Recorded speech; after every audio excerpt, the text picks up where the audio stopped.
Plusieurs séminaires VIP et formations bibliques au Cameroun, le Seigneur ne cesse d'ajouter des membres à son église dans cette localité.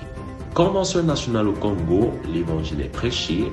Les membres de l'église de cette localité sont une fois de plus réunis autour de la parole pour leur croissance spirituelle et bien d'autres faits qui ont marqué la vie de l'église.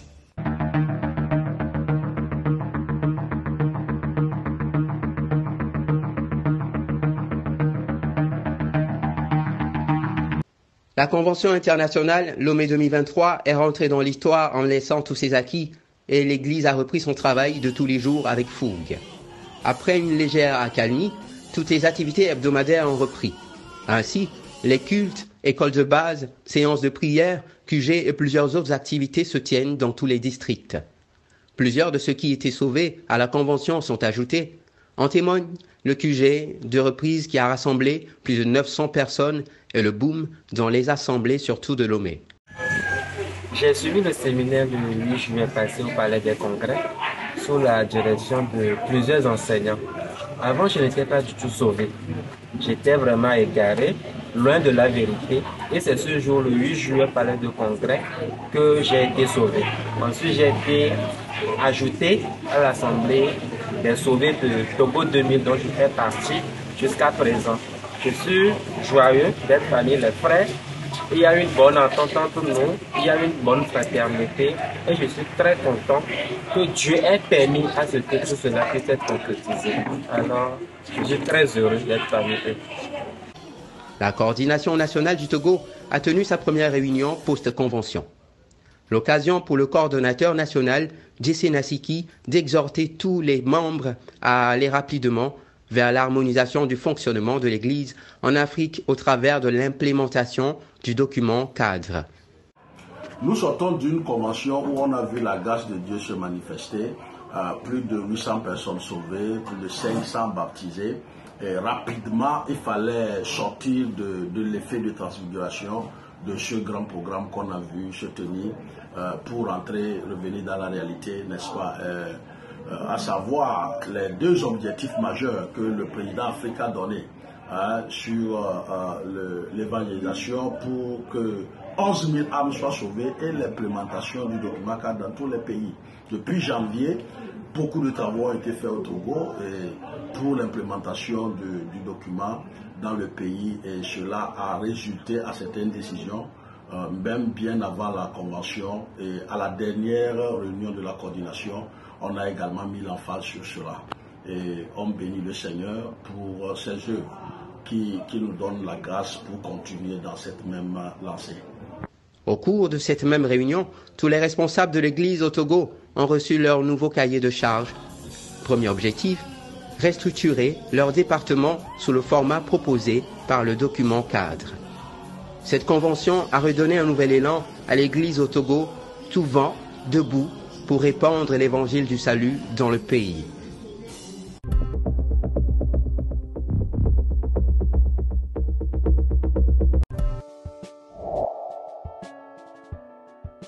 Ce dimanche 27 août 2023, pendant que d'autres pays, des églises chrétiennes vont dans leurs assemblées célébrer le Seigneur, le Gabon aujourd'hui est contraint de pouvoir arrêter toutes ses activités. Certainement une décision politico-sécuritaire, puisqu'actuellement ils sont dans une période électorale où il y a la présidentielle, les législatives et les élections locales.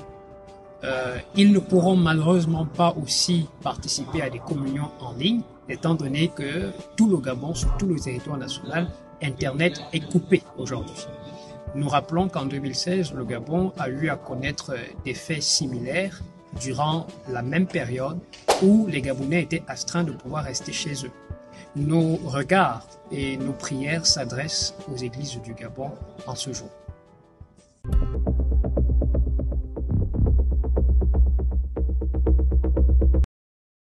Créée le 20 mars 2023, la commission d'évangélisation permanente compte aujourd'hui 106 membres dont une trentaine participent activement aux activités dans les assemblées de Abena, de Walia et Facha où sont implantées les cellules dans le district de N'Djamena. Elle joue un rôle capital dans la mobilisation de masse pour les séminaires au sein des assemblées par les sorties de casse des béquilles dans les lieux publics et dans les domiciles. Elle a effectué une mission à Bangor lors du séminaire national des jeunes tenu le 24 juin 2023 dans cette ville située à 240 km au sud de N'Djamena. Mesdames et messieurs, vous allez inviter les sorties massivement demain en vitesse de journée et se diriger vers l'hôtel moderne de Bangor pour s'examiner autour de ces grands thèmes ne pas courir en vain. Alors, population de Bangor, vous êtes appelés de sortir massivement demain afin que nous puissions ensemble examiner ces beaux thèmes.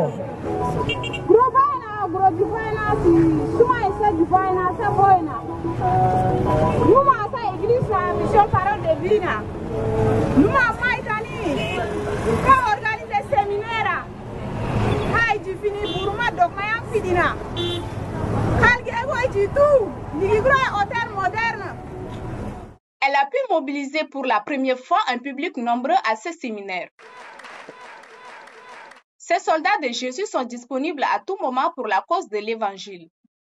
Ils l'ont démontré lors du séminaire biblique tenu le 11 août 2023 à Facha dans le 1er arrondissement.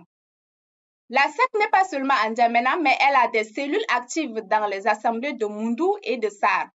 Constituée pour la plupart des jeunes, cette organisation est un instrument efficace pour l'évangélisation de proximité tout azimut.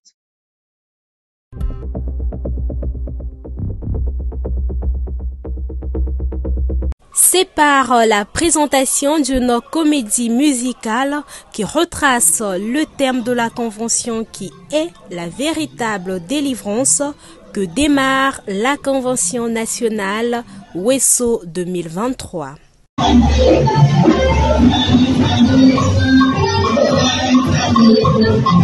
Peu après le discours du pasteur Ezebio de Wesso, qui cède la place au coordonnateur national, pasteur Herman Oyenga-Pierre, qui cède à son tour au premier orateur de ce moment de prédication, le pasteur Luc Sama, pour la présentation du thème, à savoir la véritable délivrance. Ce qui était à l'intérieur. Le code a dit quand quelqu'un vous dit, vous connaîtrez la vérité. Ça veut dire que la vérité, elle existe déjà. Mais c'est toi qui n'es pas encore au courant de cette vérité-là. Oui ou non? Oh, la vérité de Dieu se trouve où? Se trouve dans la Bible. Mais la question c'est que si tu ne fais pas confiance à la Bible, comme étant le livre de Dieu, même quand on va te lire la vérité, tu ne vas pas faire confiance à ce que tu lis à l'intérieur. Après avoir expliqué la véritable délivrance selon Dieu, qui est définitive, et la délivrance selon l'homme qui est partielle, il est revenu sur les fausses bases sur lesquelles les êtres humains s'appuient pour se délivrer. Une première journée qui a réuni plus de 158 personnes et qui, pour beaucoup, revêt une importance capitale.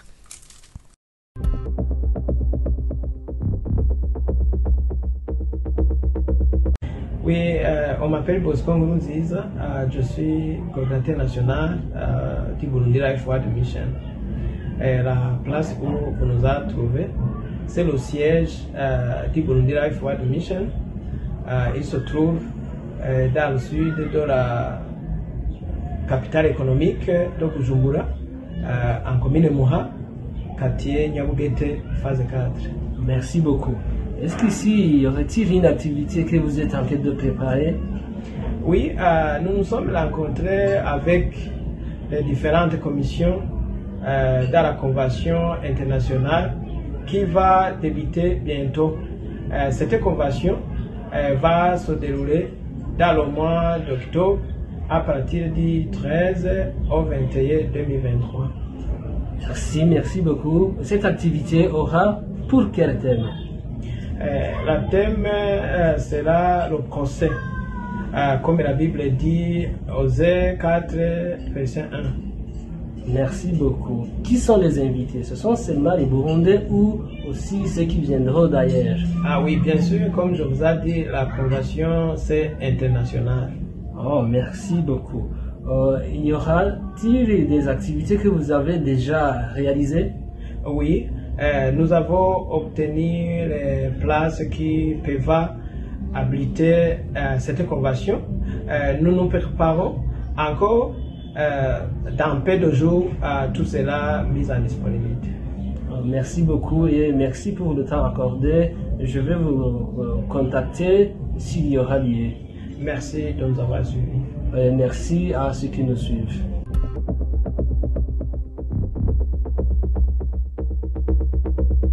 En Guinée-Conakry, plus précisément à l'Assemblée de Gomboya, la division des femmes a eu une rencontre le dimanche 7 août. L'objectif de cette rencontre était de permettre aux femmes d'être en communion entre elles et d'avoir les informations sur le calendrier de l'Église.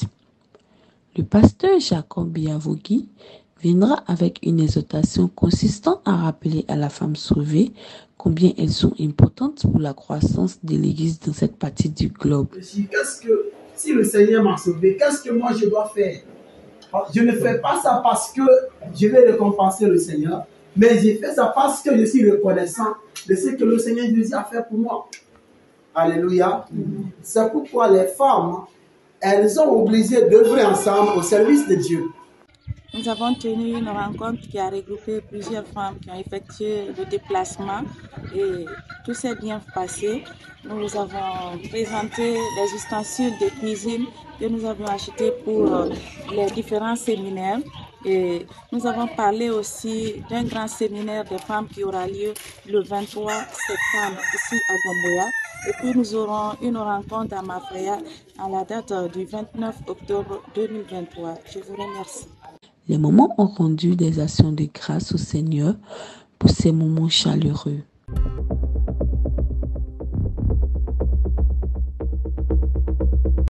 Le 26 août dernier, la responsable de la communication Afrique, la sœur Esther Assiene, va avoir une réunion sur Zoom avec les communicants des pays anglophones. La réunion va commencer à 20h GMT par le chant des cantiques et un sujet de prière qui est élevé à Dieu par le pasteur Kobus Kokema de l'Afrique du Sud. La porte-parole va d'abord bénir le Seigneur pour le salut de chaque membre et ensuite elle va encourager les uns et les autres à beaucoup prier. Elle va poursuivre ses propos en invitant chaque communicant à ne pas négliger la communication de son assemblée, car c'est le fondement de la communication et elle va exhorter les frères et sœurs sur l'importance de la communication et le rôle du communicant. La réunion va se terminer aux environs de 21h GMT, chacun suppliant le seul vrai Dieu de leur faire grâce de mieux rendre culte au travers de ce ministère de service.